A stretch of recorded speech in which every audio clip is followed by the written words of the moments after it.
Blake, DuPage, Will, National Weather Service, Chicago has issued a severe thunderstorm warning for Lee County in north central Illinois into 10 p.m.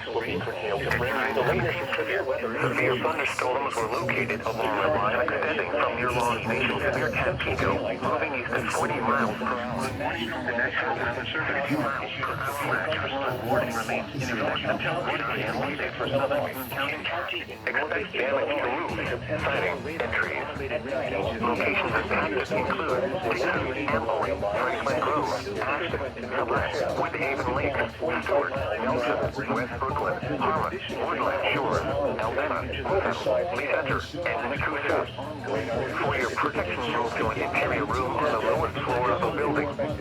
Source, explainer, and changes. The following is a flash flood.